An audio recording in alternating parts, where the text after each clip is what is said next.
Saudi अरब के एक rice Sheikh के पास एक दिन अचानक उसकी बीवी का फोन आया। आवाज घबराई हुई थी। कांपते लफ्जों में उसने कहा, आप जल्दी घर आइए। घर का जो भारतीय नौकर है उसने मेरे साथ बहुत गलत किया है। मैं बहुत डर गई हूं। मैंने खुद को कमरे में बंद कर लिया है। इतना सुनना था। शेख का खून उबाल खाने लगा। उसने बिना एक पल गवाए सीधे पुलिस को कॉल कर दिया। मेरी बीवी खतरे में है। मेरे घर में एक हिंदुस्तानी नौकर है। तुरंत पहुंचिए। कुछ ही देर में पुलिस की 2 गाड़ियां बंगले के बाहर आकर रुकी। पुलिस अंदर घुसी और घर में मौजूद उस नौकर, जिसका नाम कोई नहीं जानता था, बस हिंदुस्तानी कहकर बुलाया जाता था, उसे घुटनों पर बिठा दिया गया। उधर शेख भी वहां पहुंच चुका था। घर के सभी लोग इकट्ठा थे। बीवी कमरे के अंदर बंद थी। नौकर जमीन पर बैठा था। पुलिस वाले बीच में खड़े थे और तभी एक ऐसा सच सामने आया जिसे सुनने के बाद पुलिस के एक अफसर की आंखों से आंसू छलक गए और उसके मुंह से सिर्फ एक लाइन निकली, इंसानियत आज भी जिंदा है। पर आखिर क्या हुआ था जिसने एक नौकर को गुनहगार बना दिया और फिर इंसानियत का सबसे खूबसूरत रूप दिखा दिया? पूरी कहानी जानने के लिए वीडियो को आखिर तक जरूर देखें, लेकिन पहले वीडियो को लाइक करें, चैनल को सब्सक्राइब करें और कमेंट में अपना और अपने शहर का नाम जरूर लिखें। दोस्तों, उस नौकर का नाम था प्रवीण। बिहार के आरा जिले के एक छोटे से गांव से ताल्लुक रखने वाला एक सीधा सादा लड़का। गरीब घर में पला बढ़ा, लेकिन ख्वाब बड़े रखता था। शादी भी हुई, लेकिन कुछ ही हफ्तों में बीवी उसे छोड़कर मायके चली गई बिना कुछ बताए। और फिर एक दिन गांव की पंचायत में सबके सामने उसने ऐसा इल्जाम लगाया जिसने प्रवीण के पैरों तले की जमीन खिसका दी। मैं उस घर वापस नहीं जाऊंगी क्योंकि मेरा पति मर्द ही नहीं है। उसके बाद गांव में हंसी उड़ने लगी। लोगों की नजरें जैसे तीर बनकर उसके सीने में उतरती थी और प्रवीण ने खुद को कमरे में बंद कर लिया। उसके मां बाप समझते रहे कि बेटा बीमार है, लेकिन वो बीमार नहीं था, वो टूट चुका था। फिर एक दिन एक दोस्त का फोन आया, अगर बाहर जाने का मन है तो सऊदी का वीजा कम पैसों में मिल रहा है, सोच ले। और वही दिन उसकी किस्मत को नर्क और जन्नत दोनों दिखाने वाला बनने वाला था। जिस दिन वो हवाई जहाज में बैठा था, प्रवीण की आंखों में एक नई रोशनी थी। दिल में यही सोच थी, अब मैं अपने मां बाबूजी का सिर ऊंचा करूंगा, गांव वालों की बातों का जवाब अपने काम से दूंगा और एक दिन सबके सामने गर्व से कहूंगा कि हां, मैं वही प्रवीण हूं जिसे तुमने मर्द न समझा था। पर उसे नहीं पता था जिस आसमान में वो उड़ रहा था वो दरअसल एक सोने का पिंजरा बनने जा रहा था। सऊदी की गर्म हवाओं ने उसका स्वागत नहीं किया, बल्कि धोखे की दीवारें खड़ी कर दी।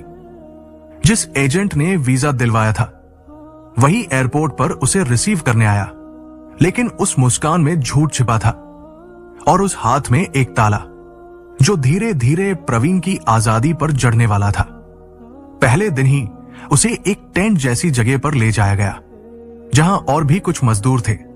किसी की आंखों में उम्मीद नहीं थी, किसी के होठों पर आवाज नहीं थी, बस शरीर मशीन की तरह काम कर रहे थे। प्रवीण ने पूछा, भैया क्या यही काम करना है? तो एक मजदूर बोला, भाई अब तो जो मिलेगा वही करना है, यहां कोई सुनने वाला नहीं। उसे जो काम बताया गया था वो था फार्म हाउस पर देखभाल, पशुओं की देखरेख, हल्का फुल्का काम। पर तीसरे ही दिन उसे बिल्डिंग की छत से भारी ईंटें उठवाने को कहा गया। धूप में बिना खाना पानी के दिन भर झुलसाया गया और जब उसने विरोध किया, उस एजेंट ने उसके पास आकर धीरे से कहा, तेरे सारे डॉक्यूमेंट मेरे पास है, अगर ज्यादा बोलेगा तो न कहीं भाग सकेगा न वापस जा सकेगा। और यहां की पुलिस, वो हमारे जैसे लोगों की बात नहीं सुनती, समझा? प्रवीण डर गया था। न पैसा, न दस्तावेज, न कोई सहारा, बस एक ही चीज उसके पास थी, उसकी चुप्पी और मजबूरी। उसने काम करना शुरू किया। पसीना बहता रहा, बदन थकता रहा, पर वो सोचता रहा, बस कुछ महीने से लूंगा, पैसे जोड़ लूंगा, फिर वापस लौटकर माँ बाप को एक अच्छा घर दूंगा और एक नई जिंदगी शुरू करूंगा। लेकिन किस्मत ने तो और भी बड़ा धोखा लिखा था। एक दिन वही एजेंट उसे एक अमीर शेख के पास ले गया। ये मेरा जानकार है, इसके यहां तुझे हल्का काम मिलेगा, देखभाल का भरोसेमंद आदमी चाहिए इसे। प्रवीण ने राहत की सांस ली, पर उसे नहीं पता था जिस महल में वो जा रहा था वहां उसका काम नहीं, उसका वजूद कैद होने वाला है। शेख ने मुस्कुराकर कहा, ठीक है, काम अच्छा किया तो हिस्सा भी दूंगा, आराम भी मिलेगा। वो झूठ था, क्योंकि अगले ही दिन से प्रवीण की जिंदगी वही थी जो एक गुलाम की होती है। वो ईमानदारी से काम करता रहा। हर महीने जो पैसे मिलते शेख से कहता, मालिक मेरे पास बैंक अकाउंट नहीं है, ये आप रख लीजिए, जब लौटूंगा तब ले लूंगा। और शेख कहता, तू मेरा बेटा जैसा है, चिंता मत कर, तेरा पैसा तुझसे पहले तेरे घर जाएगा। पर असलियत 3 साल बीत गए, प्रवीण एक दिन भी छुट्टी नहीं ले पाया। और फिर उस दिन जब उसने पहली बार शेख से कहा, अब मैं घर लौटना चाहता हूं, मेरे पैसे दे दीजिए, शेख की आंखें बदल गई, चेहरे की मुस्कान गायब हो गई और वो बोला, कौन से पैसे? ये सब मेरा है और अब तू भी। प्रवीण को झटका लग गया था। उसे एहसास हुआ वो 3 साल से जिस इंसान पर भरोसा कर रहा था वो दरअसल उसका मालिक नहीं, सौदागर था, जो उसे इंसान नहीं सिर्फ मेहनती माल समझता था। और उसी दिन शेख ने उसे अपने फार्म हाउस से हटाकर अपने बंगले में रख लिया। बोल पड़ा, अब घर के अंदर काम करेगा, जब तक मैं कहूं, बाहर नहीं निकलेगा। प्रवीण अब कैद हो चुका था। शेख के बंगले में अब प्रवीण का नाम नहीं था, वो बस एक परछाई बन चुका था जिसे सिर्फ हुक्म मिलते थे, कूड़ा फेंको, फर्श साफ करो, बगीचे में पानी डालो और कभी ज्यादा देखा सुना मत करो। उसकी आवाज अब खुद उससे नाराज हो चुकी थी।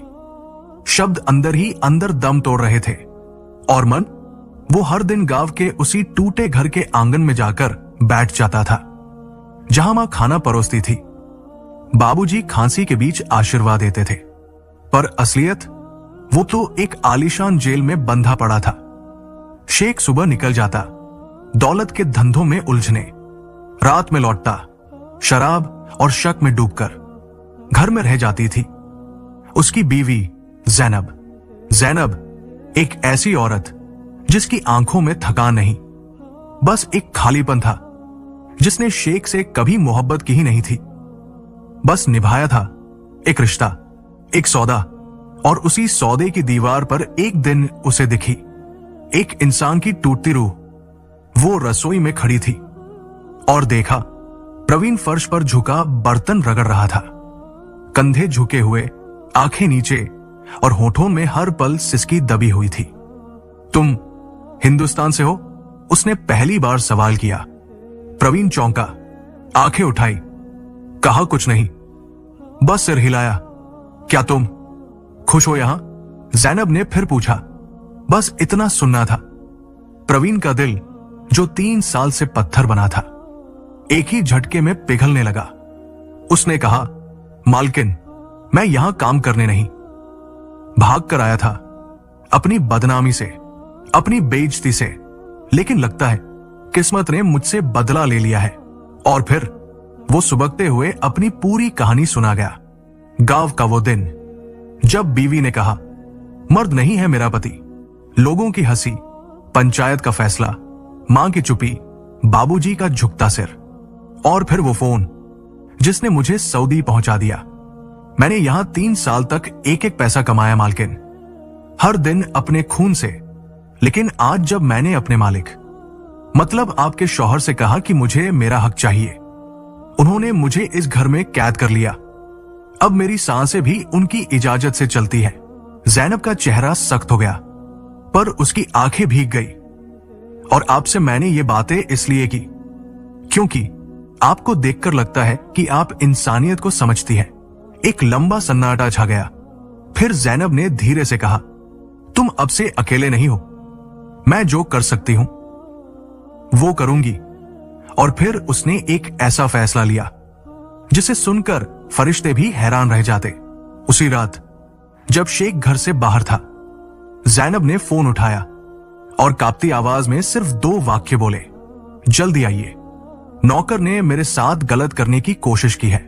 मैंने खुद को कमरे में बंद कर लिया है। मुझे बहुत डर लग रहा है। उस झूठ के पीछे कोई साजिश नहीं थी। उस झूठ के पीछे थी एक इंसान की आजादी की कोशिश। और अगली सुबह जो हुआ वो अरब के इतिहास में शायद ही पहले कभी हुआ हो। सुबह के 7 बजे का वक्त था। सऊदी की तपती हवाओं के बीच उस शाही बंगले के बाहर पुलिस की 2 गाड़ियां तेजी से आकर रुकी। सीनियर अफसर, हथियारबंद जवान और सबसे आगे एक तेज आवाज वाला इंस्पेक्टर जो रेड करने से पहले सिर्फ एक बार अपनी आंखें झपकाता है। यहां शिकायत आई है, मालिक की बीवी खतरे में है। यह सुनते ही घर के गेट तोड़ दिए गए। अंदर का माहौल शांत था, लेकिन उस शांति में एक तेज बेचैनी घुली हुई थी। प्रवीण उस समय आंगन की सफाई कर रहा था। वो कुछ समझ पाता उससे पहले 4 हथियारबंद पुलिस वाले उसे घुटनों पर बिठा चुके थे। हाथ ऊपर करो, हिलना मत, बोलो क्या किया तुमने? प्रवीण कांप रहा था। आंखों में सिर्फ एक सवाल था, ये क्या हो रहा है? तभी अंदर से कमरे की चिटकनी खुली। शेख की बीवी जैनब कांपते कदमों से बाहर निकली। उसके बाल बिखरे हुए थे, आंखें लाल, होंठ सूखे हुए। क्या हुआ? इंस्पेक्टर ने पूछा। जैनब ने गला साफ किया और कहा, उसने अचानक से मुझसे बहस करनी शुरू कर दी। बोला कि मेरे पति उसके पैसे नहीं दे रहे।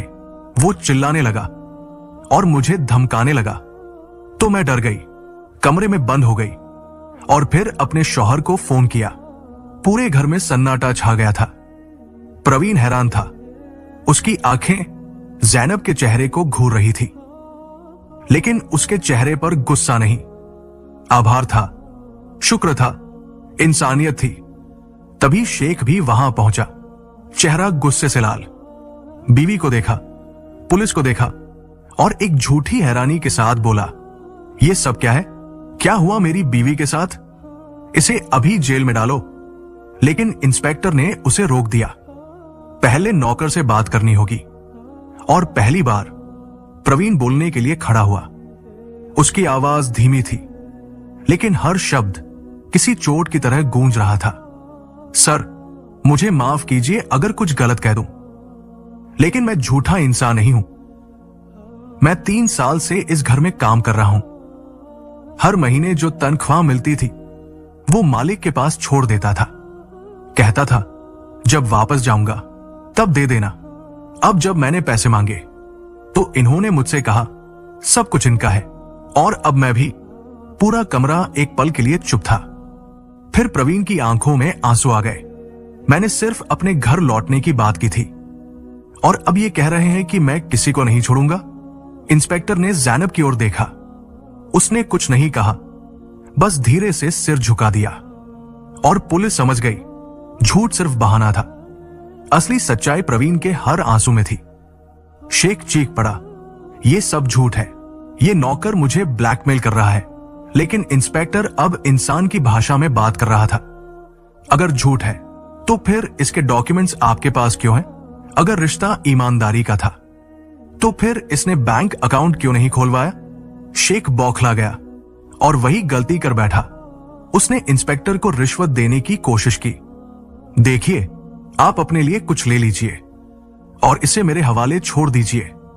इंस्पेक्टर ने जेब से पिस्तौल निकाली, शेख के सामने टेबल पर पटकी और कहा, हम इंसान हैं, दलाल नहीं। पैसा हमें खरीद नहीं सकता, पर इंसानियत हमें हमेशा झुका सकती है। उसने प्रवीण की ओर देखा। बोलो, अपने पैसे कब और कैसे चाहिए?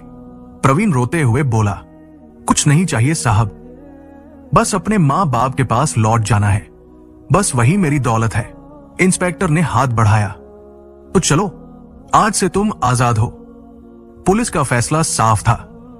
प्रवीण निर्दोष है और उसका पैसा, उसका सम्मान सब वापस मिलेगा। शेख, जो कल तक खुद को खुदा समझता था, आज पुलिस के सामने गिड़गिड़ा रहा था। लेकिन अब वक्त उसके हाथ से निकल चुका था। पुलिस अफसर ने उसकी बीवी जैनब से सिर्फ एक बात कही, अगर तुमने झूठ बोला होता किसी स्वार्थ के लिए तो आज एक इंसान बर्बाद हो गया होता, पर तुमने झूठ बोला इंसानियत के लिए, इसलिए ये दुनिया आज तुम्हारे कदमों में है। जैनब की आंखों से आंसू बह रहे थे, पर उन आंसुओं में आज गुनाह नहीं, गर्व था। प्रवीण को उसके 3 साल की कमाई साफ सुथरे हिसाब के साथ लौटाई गई। पुलिस ने उसकी टिकट बुक की, पासपोर्ट दिलवाया, और जब एयरपोर्ट पर वो फ्लाइट में बैठा तो उसकी आंखों में सिर्फ एक ही चेहरा था, मां का। वो मां जिसने उसके लिए गांव की हर नजरें झेली, जिसकी आंखें अब तक दरवाजे की ओर टिकी थी। हर परछाई को देखकर दिल में यही ख्याल आता था, शायद मेरा बेटा लौट आया है। प्रवीण जब पटना एयरपोर्ट पर उतरा तो वो दौड़ा नहीं, बस धीरे धीरे चलते हुए मां बाप के सामने खड़ा हो गया। मां एक पल को कुछ समझ नहीं पाई, फिर लड़खड़ाते हुए आगे बढ़ी और बेटे को सीने से लगा लिया। बेटा, क्या सच में तू ही है? प्रवीण कुछ नहीं बोला, बस आंखें बंद करके उस आंचल को फिर से महसूस किया जहां सांसें महफूज थी और इज्जत लौट आई थी। कुछ महीने बाद प्रवीण ने अपने पूरे परिवार को पास के शहर में शिफ्ट कर लिया। एक छोटी सी दुकान खोली, धीरे धीरे काम बढ़ा और आज वो सैकड़ों परिवारों को रोजगार दे रहा है। उसने शादी भी की, पर इस बार एक ऐसी लड़की से जिसने उसे उसके बीते कल से नहीं, उसके आज से स्वीकारा। और जब भी कोई उससे पूछता है, वो जो झूठ तुम्हारी मालकिन ने बोला था, क्या वो गलत था? तो प्रवीण सिर्फ मुस्कुराकर कहता है, अगर वो झूठ न होता तो मैं कभी सच में जी ही नहीं पाता। कभी कभी एक झूठ इंसान की सबसे बड़ी सच्चाई बन जाता है। दोस्तों, ये थी कहानी प्रवीण की, एक ऐसा इंसान जिसे दुनिया ने तोड़ने की लाख कोशिशें की, पर उसकी चुप्पी, उसकी मेहनत और एक औरत की इंसानियत ने उसे बचा लिया। अब सवाल आपसे, अगर आप जैनब की जगह होते तो क्या आप भी किसी अनजान इंसान के लिए ऐसा झूठ बोल पाते? नीचे कमेंट में जरूर बताइए।